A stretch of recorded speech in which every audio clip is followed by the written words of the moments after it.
You know, there's been a word I've been thinking about recently. The G word. Ha! Gay! No. Not that. I'm not Nick Fuentes. The other G word. Gubernatorial. Oh, for sake. You've seen the title of this video. It's gentrification. But what is gentrification? It is the alleged phenomenon of when rich people move into lower income neighbourhoods or areas and buy properties there. Their incomes make their properties more valuable. As more rich people move in, not only do their properties increase in value, but the surrounding properties that house poorer families will increase in value as well. This includes the value of rental properties, so the poorer families who rent will have to pay higher rents, maybe more than they can afford to, and are priced out of their homes. And businesses that cater to high income people like a Starbucks will move in, which further pushes the price of local goods and services. The costs are too high and they are forced to move. This theory has motivated many types of people to oppose the trend of gentrification, especially those who blame markets and the capitalist system for this. They see goods and services or commodities as being unjustly owned by parasite capitalists, that they should instead be owned by workers.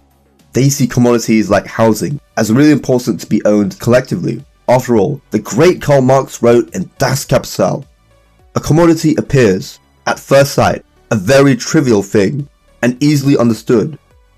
Its analysis shows that it is in reality a very queer thing. Wait, what? Ha! Gay! Anyways, many of these anti-capitalists or Marxists oppose the same market system, and one prominent anti-capitalist is Marxist professor and economist Richard Wolff. And he has his own thoughts on gentrification and how it links with capitalism. The last item I'd like to talk about today is again gentrification, which we talked about earlier. This process in neighborhoods, cities and towns across the country, where what you have is people coming in with a lot of money to a neighborhood which has a limited number of homes or apartments in it. The rich people want to live there, so they come in and they bid up the price of the housing. They renovate it, they compete for it, and as the prices go up, of course, those who can't afford the rising prices are pushed out. Gentrification is just another word for the market system. Markets are institutions that favor the people who are the richest, because what a market does is say, when something is scarce, when more people want it than it's available, the way we're going to decide who gets it when there's not enough for everybody is by letting the price go up. Because then the only people who can afford it as the price goes up are the richest. Everybody else is forced out. That's an interesting way of distributing scarce items. Give it to those who are richest. My guess is most of you have a morality and ethics that doesn't like that so much. Doesn't believe that the way we should distribute the scarcest thing is always and necessarily the market system. Give it to the richest. That's not really ethical, is it? I haven't looked at gentrification as a whole, but I do understand markets. And if gentrification is actually a problem, then it isn't the market's fault. If there is less of a product or service, then yes, its price does go up. But this high price is also a signal to producers to make more of it. The high price directly leads to a solution to scarcity, to high demand, and high need. Here's the thing about gentrification. In isolation, if the rich people moved into a small neighborhood and no one reacted to it, then they would compete for a fixed number of resources, such as housing with the inhabitants. And then these people being priced out makes sense. But this assumes producers wouldn't be greedy. They see the high house prices, and hence they see a profitable opportunity. They start buying the housing materials, hiring the workers, and getting the permits. And soon more housing is built. Through the forces of supply and demand / competition, the higher number of homes force house prices and rents to fall, since people have more options, more bargaining power. Maybe in the short term, the new rich people will bid up the price by moving in and renovating existing homes in the short term. But in the long term, more houses and properties will be built, so prices go lower instead. And with these affordable properties, the poor are less likely to be priced out. And there's empirical evidence for this. One study looked at new construction by using data on large new rental buildings with details such as name, year completed, number of units, and exact address of each build were given by the real estate market research firm Real Capital Analytics in 11 central cities, and pairs this dataset with the Zillow data which was used to get the listing level data on rental prices between 2013 and 2018. But as the Zillow data had a generally higher median rent, so skews towards higher end units, this gave the researchers the idea to check for people moving into these areas based on income, which fits well with the gentrification debate. The researchers use longitudinal individual address histories from Infuta Data Solutions to construct measures of migration by measuring the origin tract income of the people moving into new buildings and nearby pre-existing buildings. Basically, they can find out if the people moving in are low income or upper income. And here's what they found. New construction of properties in low income neighbourhoods reduced rents by 5 to 7%. This is even after dropping majority white tracts, reducing the income threshold by $10,000, requiring that buildings also be in below median college share neighbourhoods, and dropping listings in New York. So building more housing in poor neighbourhoods lowers rents. In addition, new construction in low-income buildings reduces the average origin neighborhood income of migrants moving into these neighborhoods by about 2%. It also increases the share of in-migrants who are from very low-income neighborhoods by about 3%. In other words, building more properties in these neighborhoods increases the chance of a working-class person moving in rather than a rich person. This is because building more housing in the case of gentrification creates more housing vacancies for upper, middle, and lower income people, so everyone of every class competes for more housing, not less. So the rich take less of the vacancies. There's more for working people to move in. It looks like gentrification, at least when it comes to building more housing, helps the poor instead. I understand nothing. Anyway, if you've enjoyed my videos so far, please give a like and comment something like, say, make housing great again. Or if you want to be less mature about it, then Marxism is gay, or whatever you want. Ha! Gay! Commenting anything really helps my video in the YouTube algorithm. Subscribe as well and click the bell for notifications. Other studies have found similar findings. We have another case of gentrification in a study looking at New York City. There's this market rate housing of costly high-rise buildings of 7 stories with rents 60% above the average census tracts, so could basically be classified as luxury buildings. These luxury buildings also bring similar amenities, as they led to 9% more restaurant openings. So we have expensive buildings with businesses who cater to the wealthy coming in, so another example of gentrification. According to the study, quote, rents fell by 1.6% within 500 feet of new high-rises 1 year after the completion, and persistently thereafter. Rents declined for upper, mid, and low-rent buildings within 500 feet, but the results were not statistically significant for low-rent buildings. So rents didn't overall increase, despite wealthier buildings being constructed there. You know, somehow, I told you so, just doesn't quite say it. A first study in San Francisco by Kate Pennington looked at market rate housing being produced in San Francisco. But it seems to be another example of gentrification, as within 100 meters of these new market rate developments, there was a 16% rise in residential renovations and a 20% increase in business turnovers. But within the same 100 meter radius, the risk of displacement to a neighborhood with a low income falls by 17.1%. Not rises by 17.1%, falls, and even lowers rents by 2% within the same radius. So, yeah. Gentrification is unlikely to displace poor people and raise property prices, provided more properties are being built. But if the market can reduce house prices by providing more housing, why do we see high house prices across the West? The answer is quite simple: building restrictions and zoning laws.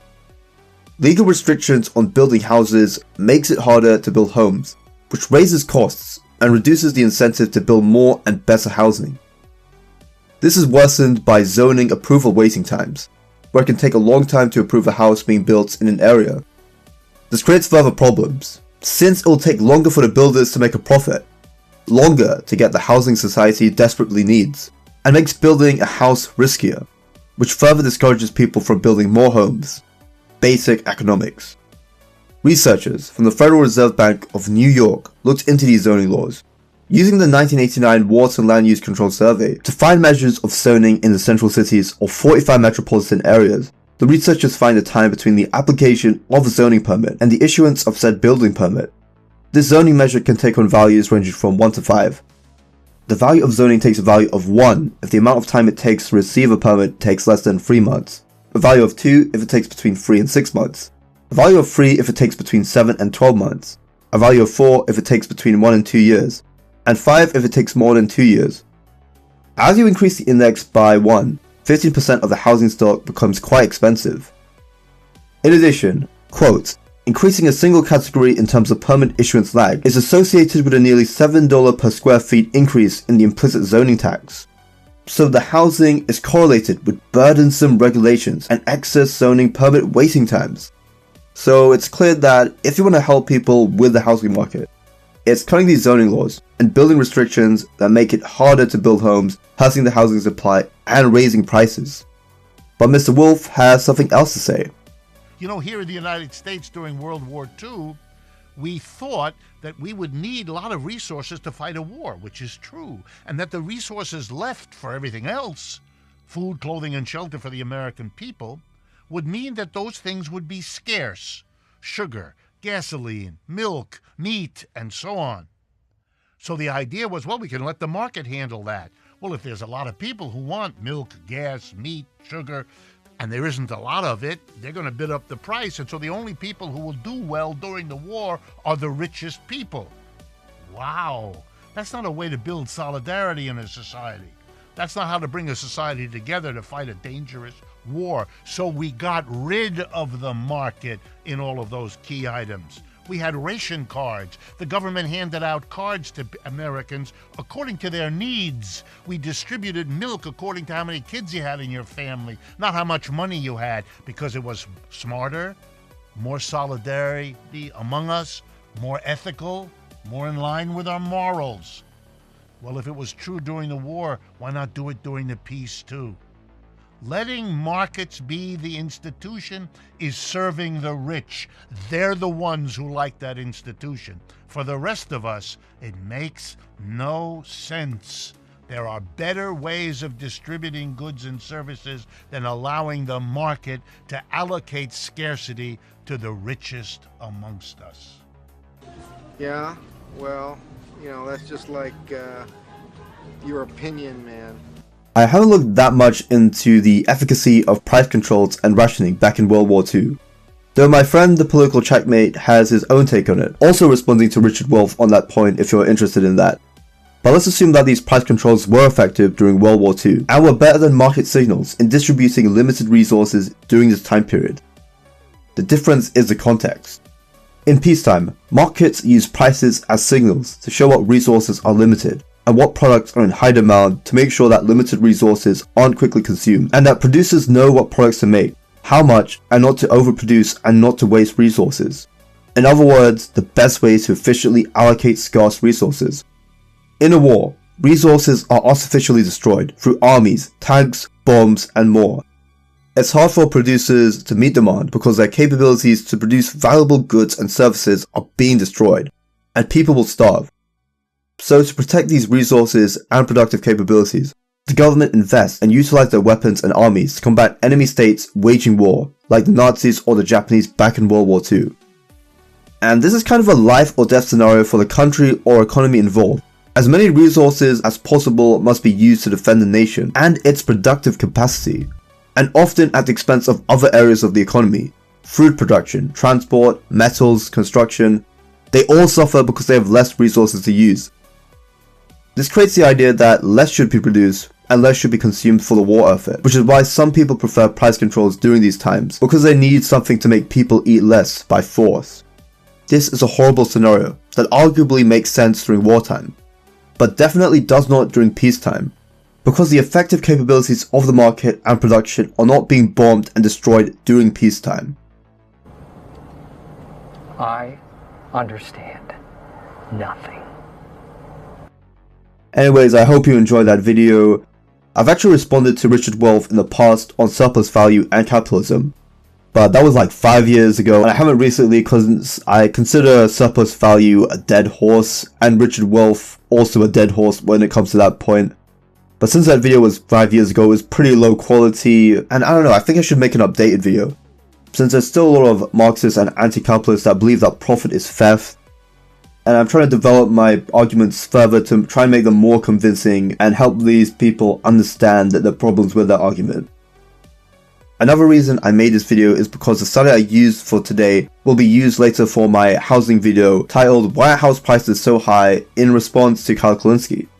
I still need to do a lot of prep for that video, but videos like Nick Fuentes and the Sarah stock drama are still coming up. I plan on making more Richard Wolff videos, and I'm in the middle of reading Karl Marx's Das Kapital and hoping to make a few videos on that, other than my future housing saga which includes Kyle Kulinski and Zoran Mandani. I also plan on doing a series that explores hookup culture and marriage. And in the meantime, while I release my next video, you could watch my old Richard Wolff videos, or my 2 housing videos, such as the Emma Vigilant response video on gentrification, or my recent Trump video from a month ago. Anyways, thanks for watching. Please like and subscribe and comment, as it really helps my video in the YouTube algorithm. And thanks for watching. See you later. Bye.